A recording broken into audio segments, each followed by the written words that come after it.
रूपानं म्हणजे तिथे ते सगळे कर्मठ निघले. पण ह्या 10 जणांची कथा म्हणजे विस्तृत ऐकण्यासारखी आपल्याला आहे. आणि ती या ठिकाणी नारद महर्षी वसुदेवाला सांगतात की स्वयंभू मनुचा सुतू जान नामे प्रिय व्रतू त्याचा अग्निद्र विख्यातू नाभी त्याचा सुतू सूर्यवंशी त्या नाभीपासून ज्ञानविलासू ऋषभ जन्मला वसुदेवांशू मोक्ष धर्माचा प्रकाशू जगी सावकासू विस्तारिला. म्हणून स्वयंभू मनुचा जो प्रियव्रत नावाचा पुत्र होता त्याच्या पोटी अग्निध्र नावाचा मुलगा जन्माला आणि त्याचा पुत्र ऋषभ स्वयंभू मनुचा पुत्र प्रियव्रत नावाचा होता. त्याचा पुत्र अग्निध्र नावाचा प्रसिद्ध होता. सूर्यवंशात नाभी नावाचा त्याचा पुत्र होता आणि त्या नाभीपासून ज्ञानाचा विलास असलेला ऋषभ की जो अत्यंत ज्ञानी आणि भक्त होता असा तो ऋषभ की त्या ऋषभाला श्रीहरीचा अंश म्हणतात. म्हणजे परमात्म्याचा तो अवतार होता असं सांगतात इथं. आणि म्हणून ऋषभ हा वसुदेवाचा अंश आहे. या वासुदेवाचा अंश आहे. या लोकात निष्काम कर्मापासून श्रवण मननापर्यंत असलेल्या मोक्ष धर्माविषयी श्रद्धा प्रवृत्त करण्याकरता जगाचा ईश्वर हा अंशाच्याही अंश रूपाने अवतीर्ण झाला. म्हणजे तो ऋषभ हा परमात्म्याचा अंश म्हणजे परमात्म्याचा अवतार आहे की ज्याच्या ठिकाणी मोक्ष धर्माविषयी श्रद्धा प्रवृत्त करण्यासाठी जगाला हे ब्रह्मज्ञान देण्यासाठी. आणि तो राजाही होता पण अतिशय ज्ञानी होता, भक्त होता आणि परमात्म्याचा अंश होता असं या ठिकाणी सांगायचे. ज्यामध्ये की पुढं अशा त्यामध्ये म्हणजे त्या ऋषभ देवाचे चरित्र पंचम स्कंदात सविस्तर सांगितले. त्या ऋषभ देवाला वेदशास्त्र संपन्न असे 100 पुत्र झाले. श्रीमद भागवताच्या 5व्या स्कंदात याची सविस्तर कथा आहे असं ते सांगतात. आणि 100 पुत्र झाले. त्याच्यातला पहिल्या क्रमांकाचा जो पुत्र होता त्याचं नाव काय आहे? भरत. आणि तो भरत की तो सगळ्यात ज्येष्ठ पुत्र आणि तो भरत भगवत भक्तीत अतिशय तत्पर की अतिशय श्रेष्ठ भक्त तो होता. आणि जो मनाने वाणीने क्रियेने नारायणाचे अखंड कीर्तन करतो. ज्या राजधर्माचे पालन करीत असता राज्यकारभार करीत असतानाही आत्मा देहातीत कुटस्थ नित्य ब्रह्मरूप आहे असे अनुसंधान सुचू देत असे म्हणजे आत्मस्वरूपावर अखंड राहत. आणि कोण होता? राजा होता. राजा असून राज्यकारभार करीत असताना पण आत्मस्थितीवरून कधी ढळत नव्हता. म्हणजे त्याला मी कधी राजा आहे असं वाटलं नाही, मी मनुष्य असं कधी वाटलं नाही. तो आत्मस्थितीवर आहे की मी आत्मा आहे, मी परमात्मा आहे ह्या स्थितीत राहतो. आणि ह्या स्थितीत राहून राज्य करीत होता. अशा प्रकारचं याला अखंड आत्मा म्हणतात. अशी आत्मस्थिती त्याची प्रलयकाली देखील बदलत नव्हती असं सांगायचं की अशी आत्मस्थिती देखील अखंड असा तो ज्ञानी महात्मा होता राजा भरत.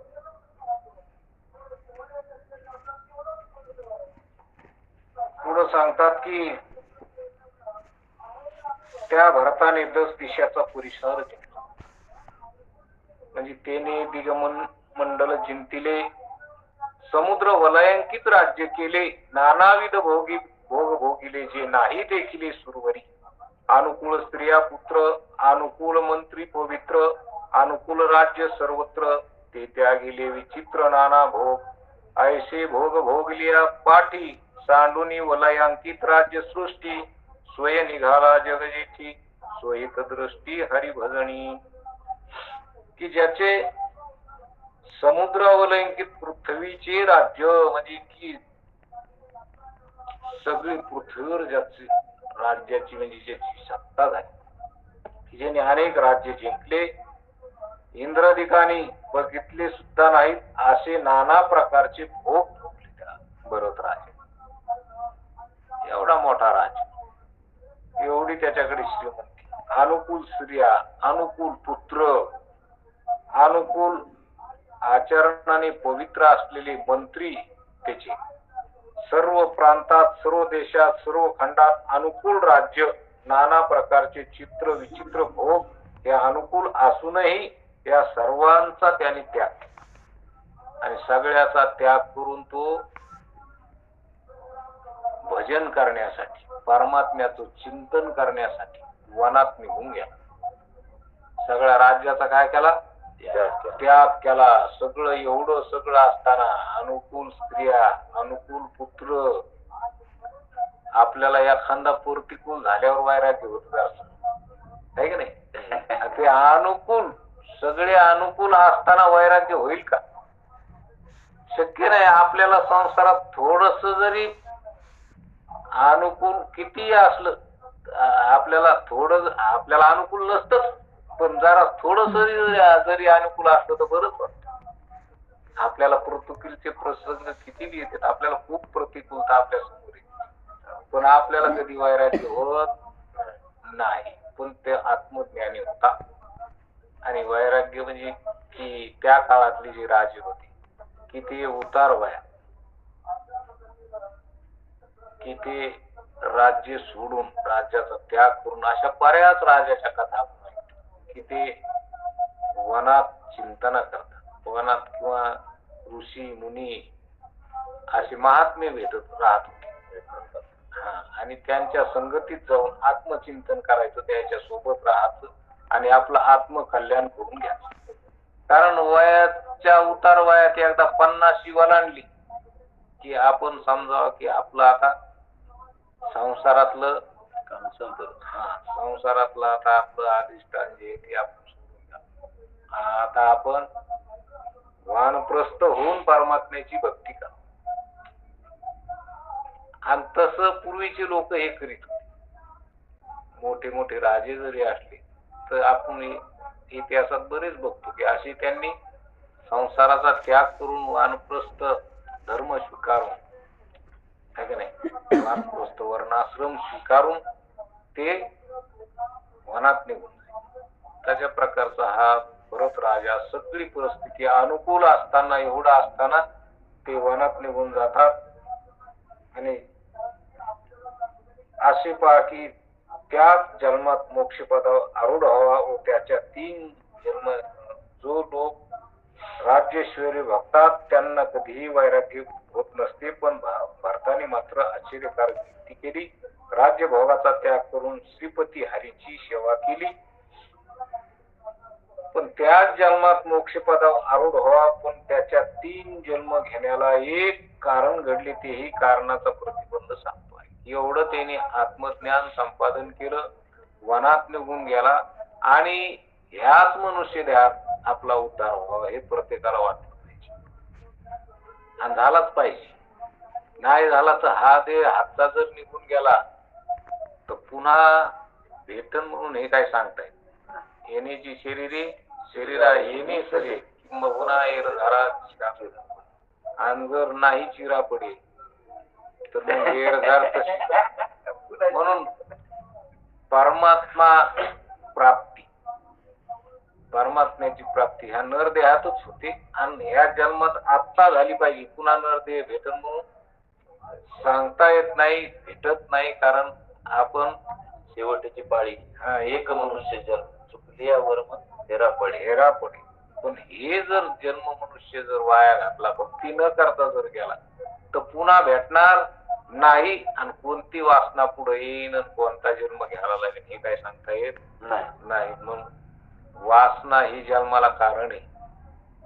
तेच इथं सांगतात की या जड भरत राजाला एवढा आत्मज्ञानी असून, एवढा अखंड श्रीहरीचं चिंतन करणारा असून त्याला जर पुन्हा 3 जन्म घ्यावा लागले तर अशी काय गोष्ट घडली बाबा, असं ते सांगायला लागले की जिच्या काय प्रतिबंध आला त्या भरत राजा. सांगतात की जिच्या प्रसूतीचा काळ जवळ आला आहे अशी एक हरणी नदीच्या काठी पाणी पित असता सिंहाची डरकाळी ऐकून भीतीने अतिवेगाने तात्काळ उडाली. म्हणजे राजा भरत असा वनात राहत होता आणि तोही स्नानाला गेला आणि तिथे एक हरणी पाणी पिण्याकरता आली. ती गरोदर होती पण सिंहाची डरकाळी ऐकली. ऐकल्याबरोबर ते डरकाळी ऐकल्याबरोबर तिनं जे उडी मारली, जोरात उडी मारली पाण्यातून बाहेर निघून पळून जाण्यासाठी आणि झटका बसला. त्या झटक्यासरसर तिचा गर्भ तो पाण्यात पडला आणि तो तिचं जे पाडस जन्माला आलेलं नुकतंच तिच्या शरीरातून बाहेर पडलं ते पाण्यात आणि पाण्यात पडलं वाहत्या पाण्यात ते गंगेत वाहू लागलं. पुढे भरत राजा स्नान करू लागला. स्नान करता करता ते पाडस त्याच्या हातात आलं आणि ते जिवंत पाडस लहान नुकतंच जन्मलेलं. राजाला वाटलं आता याची आई तर निघून गेली, आता याला कोण सांभाळील, याला असं सोडून द्यावा तर हे पाण्यात गेलं तर मरल किंवा हे जर असं वरी ठेवलं तर याला कोणी येऊन खाऊन घेऊन जाईल, त्याची हत्या होईल, त्याला कोणीतरी पशु पक्षी खाऊन घेईल असा राजाने विचार केला. राजाने ते पाडस घेतलं आणि आपल्या कर्णकुटीवर घेऊन गेला जिथं तो राहत होता आणि म्हणून तिथं त्या हरणाचा सांभाळ करू लागला. त्याला दूध पाजून त्याला काही खाऊ घालून हळूहळू हळूहळू 2-3 दिवसात ते चालायला लागलं. ते लगेच चलत असतं पण ते खा प्यायला लागलं असं 2-3 दिवसात ते सांभाळू लागला राजा. पण त्या राजाला त्याचाच लाळा लागला. त्याचाच काय लागला, छंद लागला की ते कुंकड जाईल, याला कोणीतरी खाईल, याला कुठंतरी जाईल मग याला कोणीतरी खाईल. असं जंगलात पशु पक्षी खूप असते तर मग ते शिकारीच असते सगळे.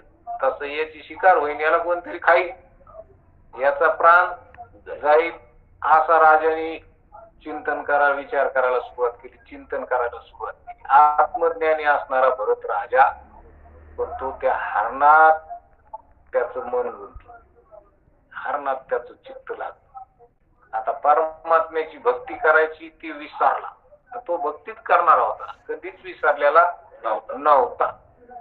राज्य करीत असताना आत्मस्थितीवर राहतो. आता तो वनात राहतो. आता तो कोणताच काही म्हणजे कोणाचा काही प्रसंग नाही, काही पुढं भानगडी नाही, काय नाही. ते सगळ्याचा त्याग करून वनात आलेला जो राज्य करताना आत्मस्थितीवर असणारा आणि आता तो वनात आल्यावर कोण असा प्रसंग आला की त्या हरणाच्या पाडसाचं त्याचं एक झालं चित्त की त्याच्या चिंतनात तो मग याला कोणी खाईल, हे कुठंतरी जाईल, त्याच्या सांभाळण्याच्या नादात आणि त्याचं मन त्या हरणाच्या पाडसात. आणि ते राजा नेहमी त्याची काळजी करायचा, नेहमी त्याची चिंता करायचा. अशी चिंता राजाला म्हणजे एवढा राजा असणारा, एवढा त्याग वैराग्य असणारा त्याच्या अंगाला आता चिंता नाही, त्याला चिंता लागली आणि तो चिंता करू लागला.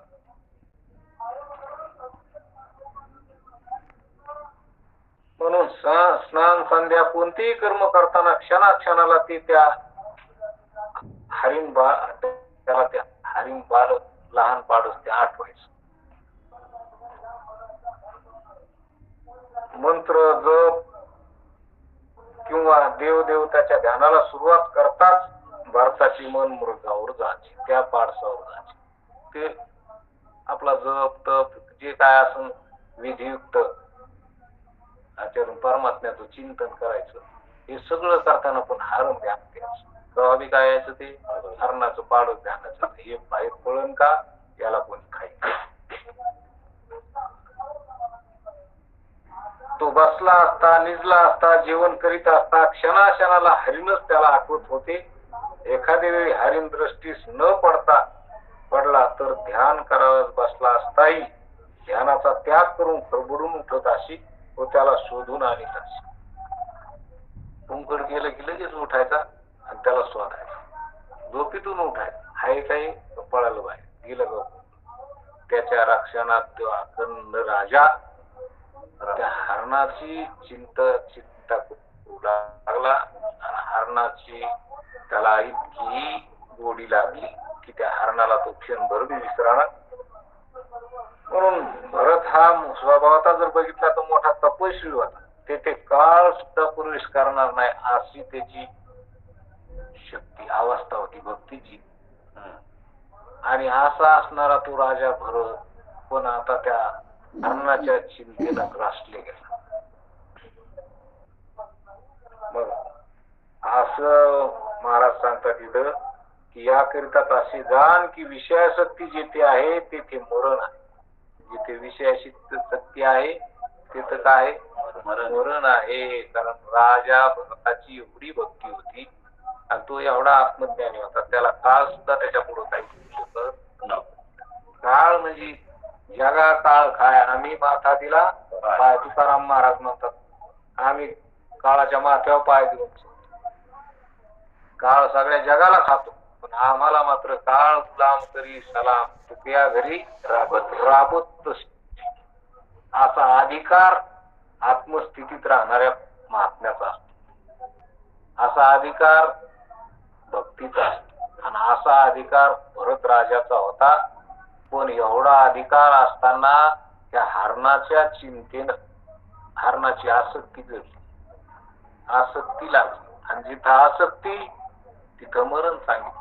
जिथं आसक्ती तिथं मरण सांगितलं. म्हणजे आत्मस्थितीहून उतारला, आत्मस्थितीहून बाजूला.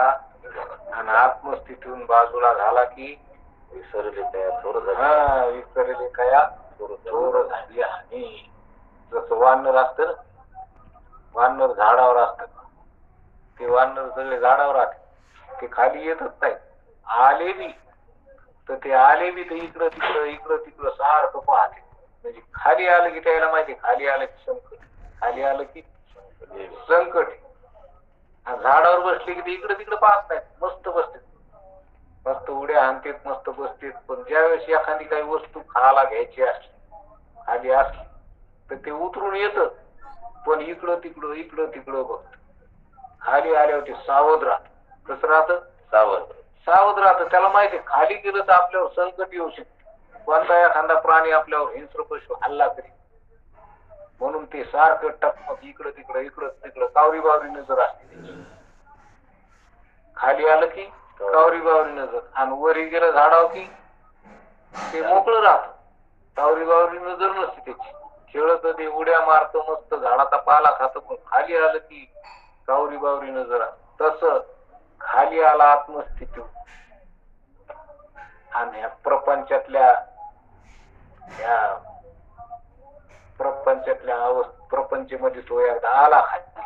आणि खाली जर प्रपंचात येऊन जर सावध नाही राहिला वानराचा तर मग खाली आल्यावर काय आहे? संकट. वानराला माहिती आहे आपल्यावर कोणीतरी हल्ला करेल ना आपला राहत नाही, म्हणून ते कावरी बावरी नजर करून राहत, म्हणजे सावध राहत. कसं राहत? सावध राहत. तसं आत्मस्थितीतून खाली संसारात येणं म्हणजे आत्मस्थितीतून खाली येणं. मग आलं आत्मस्थितीतून खाली संसारात, प्रपंचात तर प्रपंच खोटा आहे म्हणून समजा, सावध राहावा. प्रपंचातच आसक्त होऊन राहावा. प्रपंचात आसक्त होऊन राहायला म्हणजे बेसावध झाला, आणि बेसावध झाला म्हणजे काळाची झडप पाडल्याशिवाय राहणार नाही. म्हणून आत्मस्थितीवरून कधी ढळू नये आणि प्रपंचाच्या आसक्तीत कधी जीवानं येऊ नये. जर प्रपंचाच्या आसक्तीत आला तर प्रपंच कल्पित हे खरा नाही आणि त्याचा तो स्वभाव काही सोडणार नाही. आणि मग आपल्याला खरं नसलेलं मरण सुद्धा खरं वाटू लागतं, मारण्याची वेळ येते आणि म्हणून दुःख भोगण्याची वेळ येते. म्हणून इथं भरत राजाच्या कथा ऐकून आपल्याला, ही राजाची कथा ऐकून आपल्याला उपदेश करतात नाथ महाराज. तेव्हा हे असं होतं, एवढी आत्मस्थिती जरी असली प्रपंचात आसक्त झाला म्हणजे सावध होण्यासाठी. कारण भागवतातल्या कथा अशा आहेत की आपण आपल्याला आधी तपासून घेतलं पाहिजे. आपण घासरावा का न घासरावा अशा प्रकारचं, म्हणजे निष्ठा कथा ऐकायच्या नाही, आपल्या अंगाला लावून घ्यायच्या. कशा? अंगाला लावून घ्यायच्या. आपला हिशोब लावायचा आधी, कोणती कथा आली की आपण कुठं शेत, कथा कुठं आहे ना आपण कुठं आहे, हे वर्णन कुठं आहे ना आपण कुठं आहे, हे शिकलं पाहिजे. कोणतं ग्रंथ असो, ज्ञानेश्वरी असो, एकनाथी भागवत असो, महाराजांचा गाथा असो, कोणतं असलं की त्याच्यात काय सांगितलं ते आपली स्थिती आहे का, आपण त्या स्थितीवर कुठंच येईल, त्या स्थितीवर आपल्याला याला काय अधिकार लागेल आणि तो आपल्याला नाही का आहे, आपण कुठे ते आपल्याला कळत. म्हणून हे ग्रंथ आपल्याला संतांनी एवढं साक्षात ग्रंथ म्हणजे साक्षात संतच आपल्या, पण आपल्याला ते कळाले पाहिजे आणि ते कळतात, सहज कळतात. कारण कळणं हे आपलं स्वरूप असेल, मग आपल्याला नाही कळायचं तर कोणाला कळत. कळणं आपलं स्वरूप आहे म्हणजे आपण अधिकारी आहे आणि अधिकारी असल्यामुळं आपल्याला कळत. पण आपल्याला योग्य कळून देणारे संत मार्गदर्शक लागतात. कारण आपल्या स्वबळाने आपण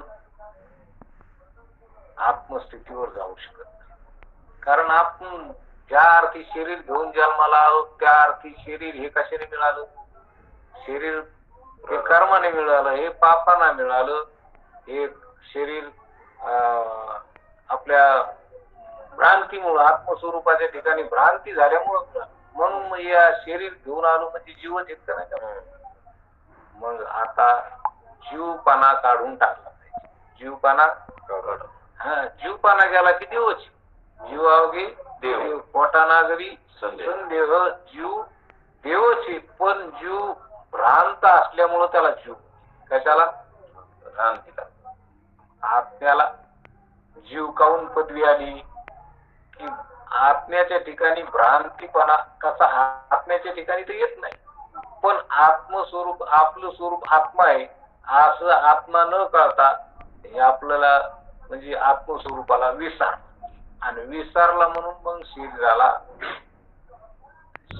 आला. तर आता पुन्हा त्याला आत्मस्वरूपावर जावं लागेल, तेव्हा शरीराकडे पुन्हा येणं नाही. शरीराला आला म्हणजे दुःखाला, कशा झाला, दुःखाच्या गावाला आला.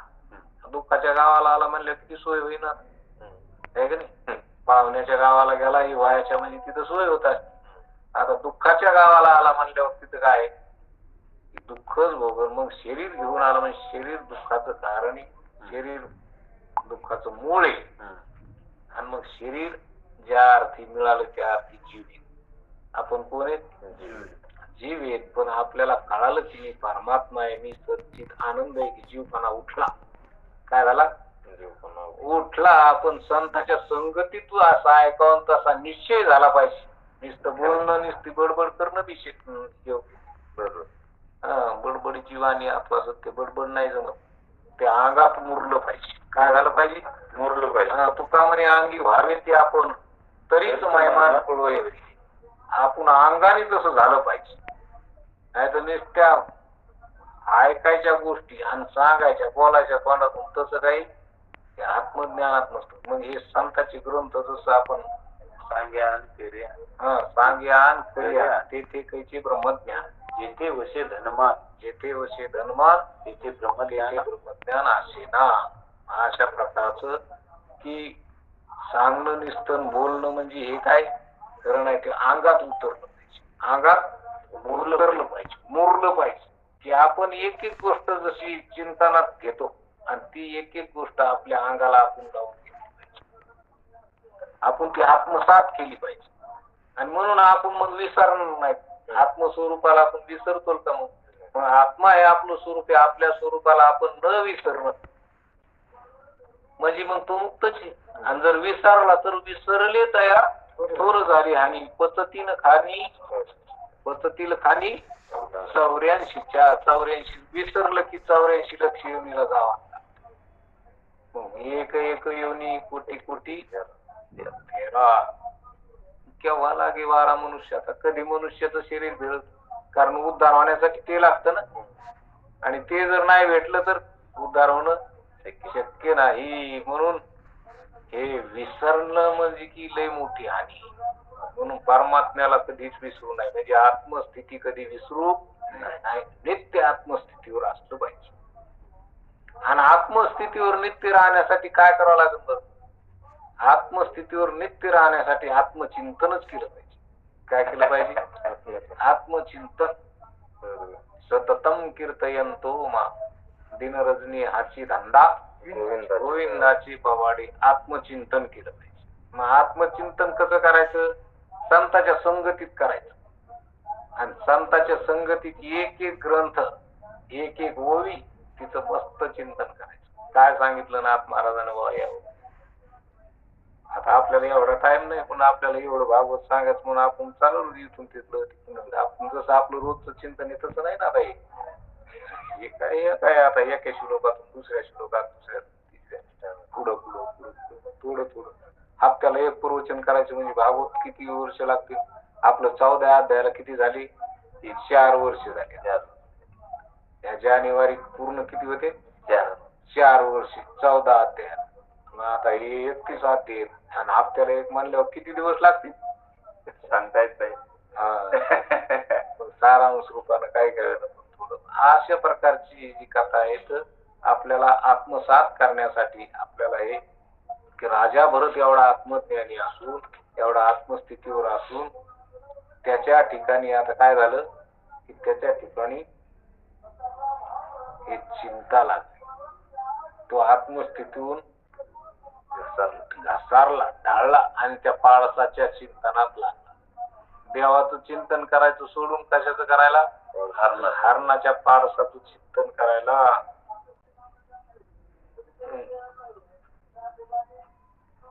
भरत हा स्वभावाचा मोठा तपस्वी होता. तेथे काळ काय प्रवेश करू शकेल त्या आसक्तीची लहानशी फट पाहून त्यातून मृत्यू वेगाने त्या आता एवढी आसक्ती त्या भरत राजाला त्या हरणाची झाली आणि एवढ्या त्या आसक्तीची फट पाहून तिथं मृत्यू आला. कोणाला? भरत राजाला. त्याचा मृत्यूचा काळ जवळ आला आणि तो हरणाचं चिंतन करत आणि तेवढ्या पटीतच काळ घुसला. म्हणजे काळ कवा घाला घालीन हे काही सांगता येत नाही. भरत राजाचं तेवढं संधान पाहिलं ते की त्या संधी काळ पाहिला. अरे एवढा आत्मज्ञानी पुरुष कधीच आत्मस्वरूपाहून ढाळला नाही आणि आता सहजच त्या हरणाच्या पाडसाच्या नादी लागून आत्मस्वरूपाहून ढाळला आणि हरणाचं चिंतन करू लागला. तेवढ्यातच मृत्यून म्हणजे काय केलं या काळाने? घाला सपेट घात केला तिथं आणि मृत्यू आला भरत राजाला. हरणाचं चिंतन करीत करीत चिंतन कोणाचं करू लागला? हरणाचं. आणि तिथं काय आला? मृत्यू. आता तिथं मृत्यू आला म्हणल्यावर हरणाचं चिंतन. ज्ञानेश्वर महाराज सांगतात ना की मरणी जयाजी आठवे तो तेची गती ते पावे. की मरताना ज्याला जे आठवलं ते त्याच गतीला जन्म घेणे लागे तेची झाली अंगी. काय जड भरत राजा हरणी गर्भा गेला आला तो घातला वास असे प्रमाणे कोणत्या अभंगात काही माहित नाही, पण आपण म्हणतो नेहमी हे का नाही. म्हणून या हरणाविषयीच्या कृतीने जो संबंध केला त्या योग्याच्या साधन भंगाला, साधन भ्रष्टतेला कारण झाला. याकरिता तो निसंग साधक आहे. तोच साधनाविषयी अभंग आहे. मृगाचे स्मरण करीतच गेला याकरिता त्याला मृगजन्म प्राप्त झाला. तो कृष्णाचे स्मरण करीत, जो कृष्णाचे स्मरण करीत मरतो तो मरण तर कृष्णच होतो. आता नाथ महाराज काय सांगते की ज्याने ज्याची आठवण केली माता तसा त्याला जन्म प्राप्त होतो. मग ज्यांनी भगवान श्रीकृष्णाचं चिंतन करीत करीत जर प्राण त्याग केला, शरीर सोडलं तर तो कृष्णच होतो. कारण आत्मस्वरूपावर राहिल्यावर मी शरीर नाही असं जर ज्याची आत्मस्थिती पक्की झाली, निश्चय झाला, तर तो दुसऱ्याचं चिंतन कशातच करू शकत नाही. प्रपंच सर्व मिथ्या आहे हे कळालं. मग शरीर सुद्धा कसं आहे? मिथ्या आहे. आणि म्हणून आसक्ती कुठं राहणार आहे? मिथ्या. सगळं हे मिथ्या आहे. आपण सत्य आहेत, आपण खरे आहोत. आपल्या वाचून दुसरं काहीच नाही. असा निश्चय पाचा झाल्यावर मग कशाची वासना होईल, मग कशाची आसक्ती होईल. पण असं आत्मज्ञानी पुरुष असणारा भरत राजा, त्याची अशी गोष्ट झाली की तो आत्मस्थितीतून ढळला आणि हरणाचं चिंतन करू लागला. आणि हरणाचं चिंतन करता करता शरीर सोडावं लागलं. ते चिंतन करता करता शरीर सोडल्यामुळं त्या आत्मज्ञानी पुरुष असणारा, कधी आत्मस्थितीतून न ढळणारा, ज्याच्या समोर काळ कधी येत नव्हता, असा राजा पण प्राण त्याग करताना हरणाचं चिंतन केलं आणि मग हरणाच्या जन्माला आला. पुढे त्याला हरणाचा जन्म प्राप्त झाला. अंतकाली जी मती तेच प्राणी अशी जानगती, या लागी श्रीकृष्ण चित्ती अहोराती स्मरावा. नाथ महाराज म्हणतात किंवा अंतकाळाच्या वेळेला तुम्ही ज्याचं स्मरण करता तोच देह तुम्हाला प्राप्त होईल. म्हणून काय करा, या लागी श्रीकृष्ण चित्ती अहोराती स्मारावा. अखंड भगवंताचं चिंतन करावा आणि भगवंताचं चिंतन करून त्याच्या चिंतनात, त्याच्या आत्मस्थितीमध्ये अखंड मग्न असावा, असं महाराज सांगतात. परी मृगदेही जाण भरतासी श्रीकृष्ण स्मरण, पूर्वी केले जे अनुष्ठान ते अंतर जाण कदा नेती. पण आता राजा होता तो आत्मज्ञानी होता. कसा होता? आत्मज्ञानी होता. पण त्याच्याकडून थोडीशी चूक झाली, भूल झाली. कारण त्यांनी एवढं जे केलं मनुष्य देहात, एवढं केलं की इतकं आत्मचिंतनावर, राज्य असताना सुद्धा तो आत्मचिंतनावर कधी हटला नाही. आणि शेवटी एवढ्या राज्याचा त्याग करून वनात गेला. पण थोडासा की एक काहीतरी थोडस संकट आलं पुढं, की ह्या देहात उद्धार होण्याच्या ऐवजी त्याला उद्धार तर नाही झाला, पण प्रतिबंध आला. आणि तो प्रतिबंध वासनेनं आला. तो कशाने आला? वासनेनं आला. पण पहिल्या जन्मात तिने आता हरणाच्या जन्माला आला. पण आता भरताच्या जन्मात होता त्यावेळेस त्यांनी इतकी भगवत भक्ती केली की ती भगवत भक्ती केलेली वाया जाईन कशी? नाही जाणार. म्हणून मग काय झालं की मागुताची श्रेय म्हणजे परी मृगदेही जाण भरताशी श्रीकृष्ण स्मरण, पूर्वी केले जे अनुष्ठान ते अंतर जाण कदा नेती. म्हणून भरत हा मृगाच्या ध्यानाने मृगदेहात गेला. पण भरताला त्या मृगदेहात श्रीकृष्णाचे स्मरण होत असे. पूर्वजन्मात जे अनुष्ठान केलेले असते त्याचे संस्कार कर्त्याला कधीही अंतर येत नाही. पण पहिल्या जन्मातले संस्कार हे कधी अंतर देत नाही. आता पहिल्या जन्मात आपण पाप केलेला असलो, आता पापच करणार का? आता काय करणार? पापच करणार. कारण जशी पहिली बुद्धी होती, जे तुमचं सूक्ष्म शरीर जसे तुमच्या मनात ज्या ज्या वासना असत्या त्याच वासना पुढे प्रगट होत राहते. तुम्हाला पहिल्या जन्मात भांडायचा नाद असला तर मग ह्या जन्मात भांडायचाच नाद राहत. काही माणसं इतकी भांडत इतके भांडत पुढच्या जन्मात कुत्र्या जन्मात जाते तर नुसते आयुष्यभर भांडणच करते. आता काही माणसं इथं तोंड घाल, तिथं तोंड घाल, तिथं तोंड घाल, याच्या मनात जाय, त्याच्या मनात जाय, असं करायचं असतं. पुढं ते डुकऱ्या जन्मात जाते, इथं तोंड घाल, तिथं तोंड घाल, सुरूच. नाही, हे आपण लक्षणं म्हणजे कार्यकारण भाव ओळखीला पाहिजे. कार्यकारण भाव ओळखीला पाहिजे. या कार्यकारण भाव आपल्याला म्हणजे आपल्याला बुद्धी असल्यामुळे सगळं कळतं.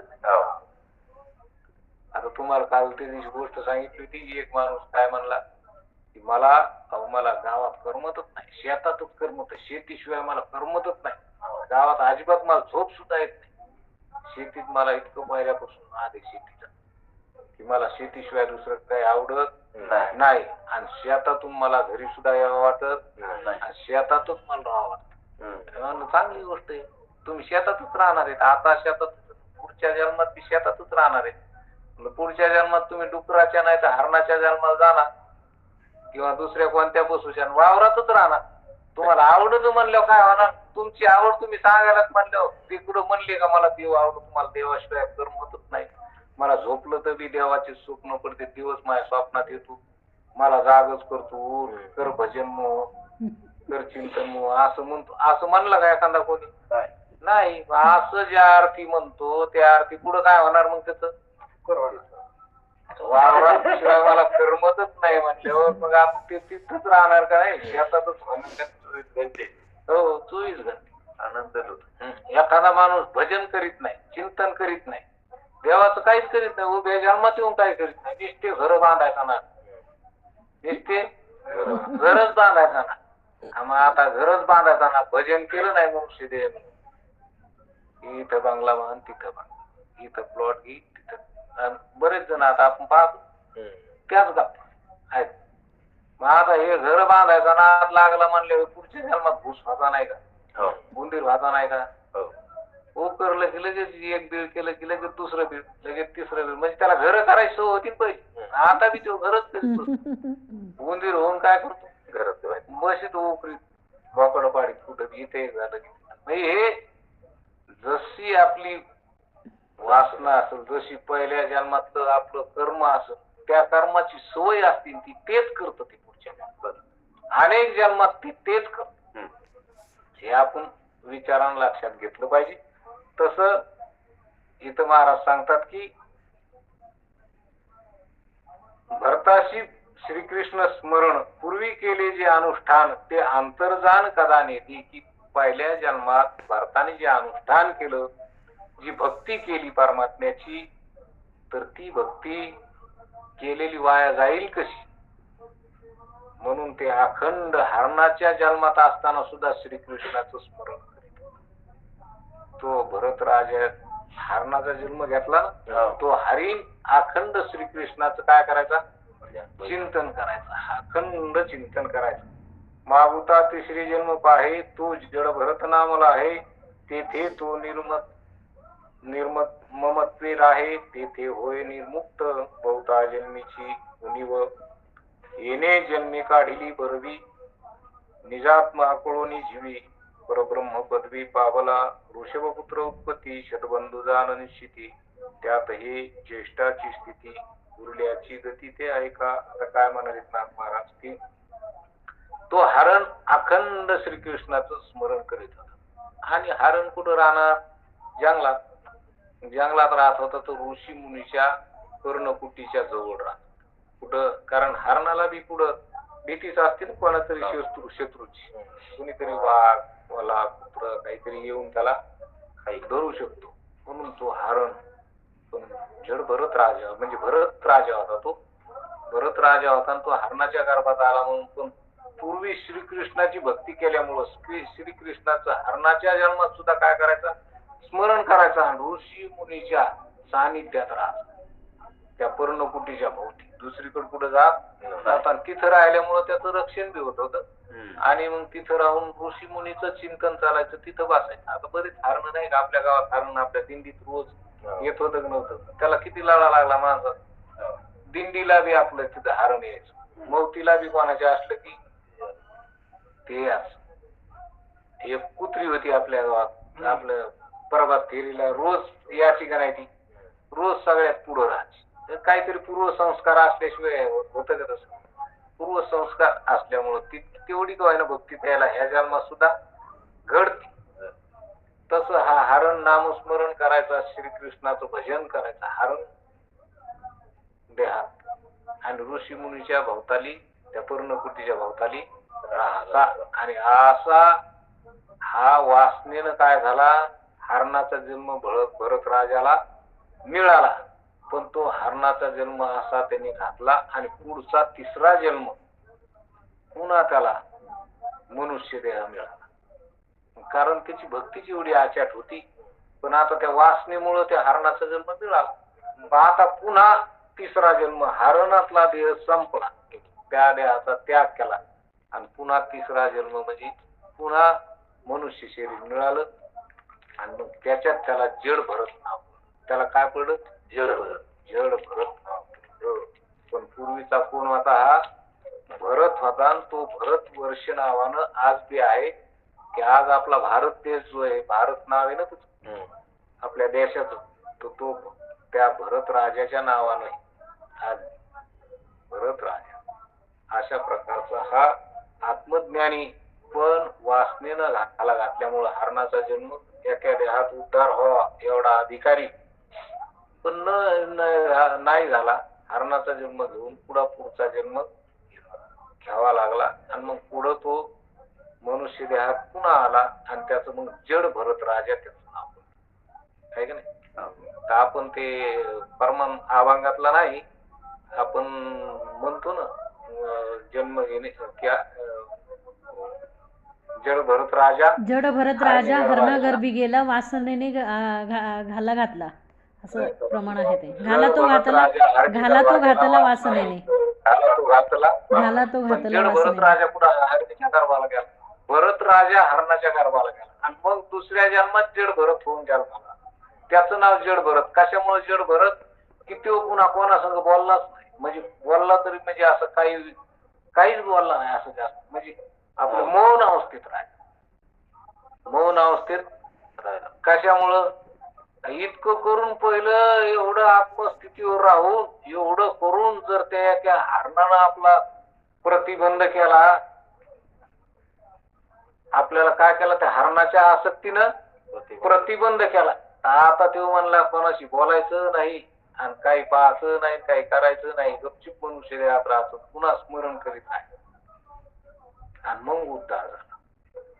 उद्धार झाला म्हणजे पुन्हा जन्माला येणं संपलं. तो अधिकारीच होता. तो आत्मस्थितीवर राहणाराच होता.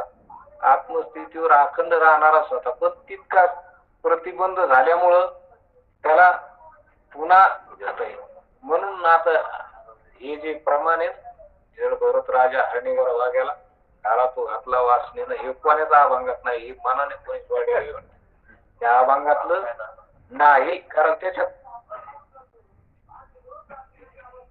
कोणाचा अभंगात नाही कोणालाच नाही सापडा. कारण जड भरत राजा पुढे हरणी गर्भाला हरणाचा जन्म झाल्यावर जो जन्म मिळाला त्याचं नाव आहे जड भरत. पहिला जड भरत होता का? हा पहिला भरत होता. आत्मस्थितीवर अखंड राहणारा. त्याचं जर वर्णन त्याचा इतिहास जर बघितला तर तसा राजाच नाही. असा एवढा आत्मज्ञानी एवढा विद्वान एवढा त्याला अनुकूल राज्य एवढं सगळं असताना एवढा राज्याचा त्याग करून वनात जाणारा एवढा त्यागी पुरुष मानले होते साधा होता. पण त्याला प्रतिबंध आला आणि तो मग हरणाच्या गर्भाला गेला आणि पुढे जे त्याचा जन्म दुसरा झाला त्याचं नाव भरतच. पण कसा जड भरत.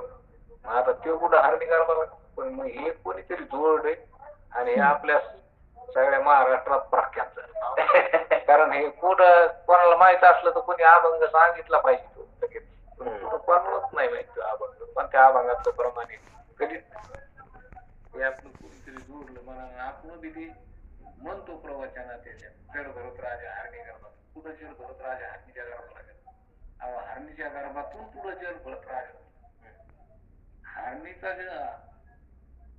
तरी जड भरत राजाच्या पुढे जन्म आली असं म्हणून तरी त्यांना जड भरत राजा हरणी गर्भात गेला नाही. जड भरत राजा हरणीच्या जन्मातून पुढचा जन्म त्याचा जड भरत जड कशामुळं नाही. तो जड म्हणजे मौन राहिला जड सारखं राहिला. जसा दगड हालत नसतो डुलत नसतो त्याला जड म्हणतो ना. तसा हे जड रूपात राहिला.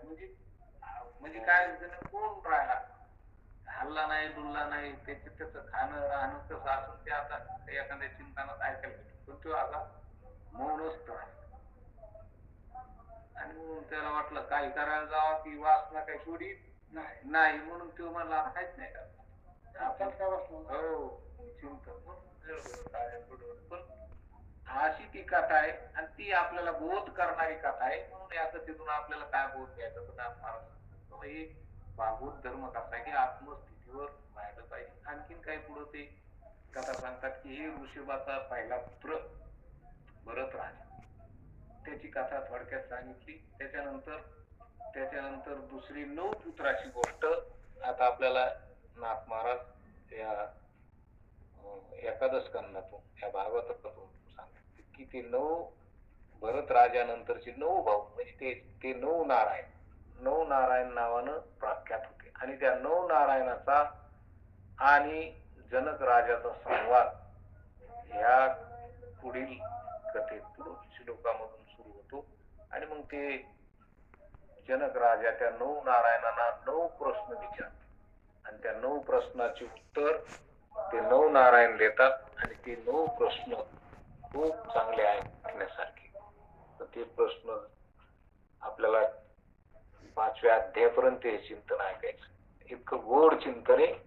म्हणून याच्यावर कारण ह्या भागवतामध्ये सगळं आपल्याला ऐकायला भेटतं. तर ते सगळं अनेक प्रकारच्या युक्त्यानं सांगितलेलं हे आत्मज्ञान. अनेक प्रकारच्या युक्त्या प्रयुक्त्याने हे ब्रह्मज्ञान आपल्या समोर, या ब्रह्मज्ञानाचं ताट एकनाथ महाराजांनी आपल्या समोर वाढलेलं आहे. आणि ते आपल्याला वाढलेलं आहे म्हणलं आता काय करायचं, त्याच्याकडे पाठ फिरवायची का सुरू करायचं?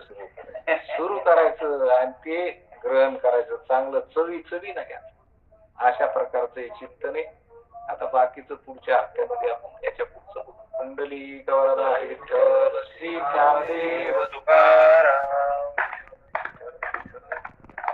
कुंडली गवळणा विठ्ठल श्री ज्ञानदेव